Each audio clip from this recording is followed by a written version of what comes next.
여러분 안녕하십니까? 오늘도 참으로 좋은 날입니다. 하나님께서 여러분에게 풍성한 믿음을 주시기 바랍니다. 저는 오늘 시편 24편 1절로 6절의 말씀을 가지고 여호와의 산에 오를 자 누군가라는 제목으로 은혜를 나누고자 합니다. 저는 페루와 베네수엘라에 복음을 전가하러 가본 적이 있었습니다. 페루는 철광석과 아연이 아주 풍부한 나라요. 베네수엘라는 문자 그대로 석유에 둥둥 떠있는 나라로 그 매장량이 엄청난 나라였습니다. 그런데 한 가지 놀랍고도 기막힌 사실은 이 두 나라가 막대한 외국의 빚을 지고 있으며 부정부패가 극심하고 빈부의차가 심해 내적으로 무질서하고 혼란한 가운데 있다는 점이었습니다. 자연 혜택을 그렇게 많이 받은 이 나라에 왜 이처럼 가난하고 혼란할까요? 저는 그곳에서 아무리 자연 환경이 좋아도 그것을 누릴 수 있는 주인의 마음의 자세가 올바르지 못하면 절대로 축복이 되지 못한다는 것을 절실하게 깨달았습니다. 그 나라들은 진실로 성령의 역사가 일어나 사람들이 회개하고 마음이 새롭게 변화되지 아니하면 결코 부강해질 수 없는 것입니다. 성경 잠언서 4장 23절에 무릇 지킬 만한 것보다 더욱 내 마음을 지키라. 생명의 근원이 이에서 남이라고 기록되어 있습니다. 하나님께서는 회개를 통해 양심이 살아난 사람, 그래서 믿음, 소망, 사랑을 가지고 사는 사람을 축복해 주시지, 마음의 바탕이 정립되어 있지 않은 사람은 결코 축복해 주시지 않은 것입니다. 시편 24편에는 하나님의 성산에 어떤 사람이 오를 수 있으며 하나님의 의를 얻고 축복을 얻을 수 있는 사람이 누군가를 분명히 밝혀주고 있습니다. 오늘은 이를 상고의 범으로 여러분과 함께 은혜를 나누고자 합니다. 첫째로 성경은 손이 깨끗한 사람이 하나님의 성산에 오르며 거룩한 하나님 앞에 서고 의를 얻어 축복을 받는다고 말씀하고 있습니다. 손은 행위를 뜻합니다. 행위가 깨끗하지 않은 사람은 아무리 하나님께 기도해도 기도의 응답을 받을 수 없습니다. 불의한 손은 하나님께서 붙잡아 주시지 않은 것입니다. 바로 하나님의 법이나 도덕적인 계율을 어기는 사람의 손이 불의한 손입니다. 우리는 이런 불의한 손을 회개함으로 정결케 해야 합니다. 또한 오늘날 사람들은 부정한 손을 가지고 있습니다. 야비하고 더러운 방법으로 지위나 명예나 권력을 얻어 누리고 야비한 방법으로 재물을 모으는 손은 부정한 손입니다. 하나님께서는 부정한 손을 가지고 부르짖는 사람의 기도는 결코 응답해 주시지 않습니다. 사람이 살면 70이요 강건하면 80입니다. 삶의 기한이 차면 누구나 마른 풀같이 아침 이슬같이 사라지고 맙니다. 히브리서 9장 27절에 한 번 죽는 것은 사람에게 정하신 것이요 그 후에는 심판이 있으리라고 기록되어 있습니다. 많은 사람들이 불의한 손이나 부정한 손으로 살아도 명예나 부를 모으면 행복을 누릴 수 있을 줄 알지만 그러나 그렇지 않습니다. 하나님께서 불의한 손, 부정한 손은 반드시 심판하시는 것입니다. 이 때문에 우리는 예수 그리스도의 십자가 보혈로 다 정결함을 받아야 합니다. 우리의 불의한 손, 부정한 손이 정결함을 받지 않으면 우리는 결코 하나님의 은총과 축복을 받을 수 없습니다. 우리 주님께서는 마태복음 11장 28절에 수고하고 무거운 짐진 자들아 다 내게로 오라 내가 너희를 쉬게 하리라고 말씀하셨습니다. 이 방송을 청취하신 여러분은 모두 예수님의 초청에 응답하여 예수님의 보혈로 정결함을 받게 되시기를 주님의 이름으로 축원합니다. 둘째로 하나님의 성산에 올라 하나님의 축복을 받을 사람은 청결한 마음을 가진 사람입니다.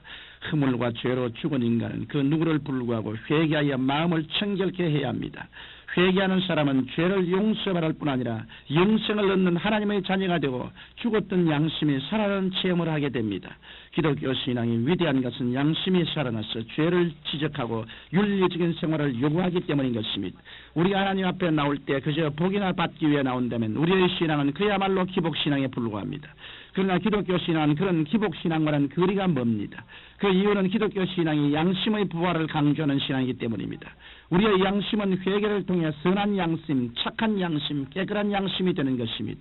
우리가 이러한 회개를 통해 진정한 양심 신앙을 갖고 깨끗한 양심의 인도를 받아 성결한 삶을 살아갈 때 하나님께서는 우리의 영혼이 잘됨같이 범사에 잘되고 강건하며 생명을 얻되 넘치게 얻는 축복을 우리에게 허락해 주시는 것입니다. 이처럼 회개하여 마음이 청결하게 된 사람은 성령님과 동행할 수 있습니다. 성령께서는 거룩하시고 성결하신 분이라 죄악을 가지고 있는 사람과는 함께 하실 수 없습니다. 하나님의 성령께서 오직 회개함으로 청결한 마음을 갖춘 사람에게 역사해 주시는 것입니다. 나아가서 회개하여 마음이 청결하게 된 사람은 고난당하는 자를 돕습니다. 누구든지 회개를 통해 양심이 청결해지면 고통을 당하는 사람에게 찾아가 사랑의 손길을 베풀게 되는 것입니다. 이웃의 고통을 보고도 외면하는 사람은 진실로 마음의 청결함을 받지 못한 사람입니다. 바로 이런 의미에서 하나님께서는 사람들마다 양심의 부활이 있기를 원하시는 것입니다.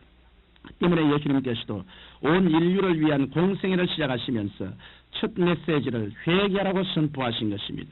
우리가 회개하여 선한 양심, 착한 양심, 깨끗한 양심을 가지고 성령님과 동거동행하며 고통당하는 이웃을 돌볼 때 하나님께서는 우리에게 천국의 역사를 베풀어 주시는 것입니다. 셋째로 하나님의 성산에 오를 자는 허탄한 데 뜻을 두지 않은 사람입니다. 이 세상에 살면서 허탄한 데 뜻을 두는 사람은 스스로 파멸에 이르는 사람일 뿐 아니라 이웃도 파멸시키는 사람입니다. 허탄한 데 뜻을 둔다는 것은 정상적인 마음을 잃고 탐욕을 갖는다는 말인 것입니다. 저는 지금까지 목회를 하면서 탐욕을 가지고 허탄함을 추구하다가 결국은 폐망하고 마는 사람을 수없이 보았습니다. 어떤 사람은 관공업에 대해 전혀 알지도 못하면서 잘만 하면 벼락부자가 된다는 말만 듣고 빚을 내어 관공업에 손대었다가 얼마 지나지 않아 폐가 망신하기도 했고, 또 어떤 사람은 착실하게 사업에 나가다가 도중에 탐욕을 가지고 너무 지나치게 사업을 확장함으로 결국은 파산하기도 했습니다. 성경 야고보서 1장 15절에는 욕심이 잉태한 즉 죄를 낳고 죄가 장성한 즉 사망을 낳느니라고 하였습니다. 하나님께서는 우리가 허탄한 곳에 뜻을 두고 사는 것을 원하시지 않습니다. 이 때문에 우리는 이 세상에 살면서 분수에 맞게 살아야 하겠습니다.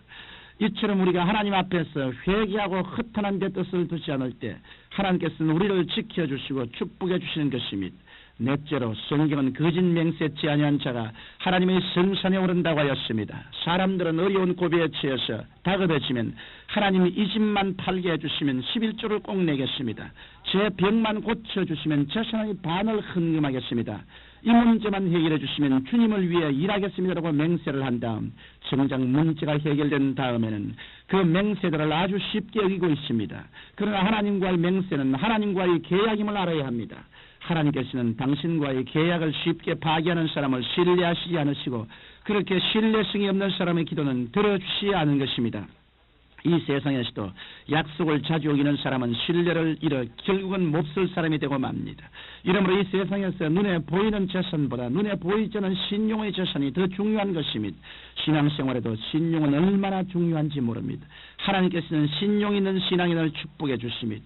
하나님 앞과 사람 앞에서 약속을 성실히 이행하는 자가 여호와의 산에 거하며 하나님의 은총을 받을 수 있는 것입니다. 청취자 여러분, 여호와의 산에 오르며 그 거룩한 곳에 설 수 있는 자가 누구이겠습니까? 성경 시편 24편은 분명히 손이 깨끗하며 마음이 청결하며 뜻을 허탄한 데 두지 아니하며 거짓 맹세치 아니한 자라고 밝히 말씀하고 있습니다. 여러분, 마음의 바탕이 올바르지 않은 사람에게는 환경적인 풍부가 결코 복되지 않는다는 사실을 알아야 합니다.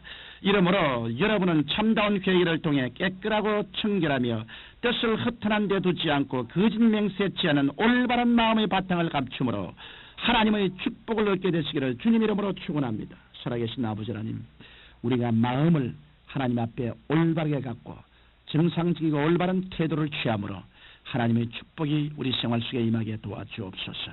예수님 이름으로 기도합니다. 아멘.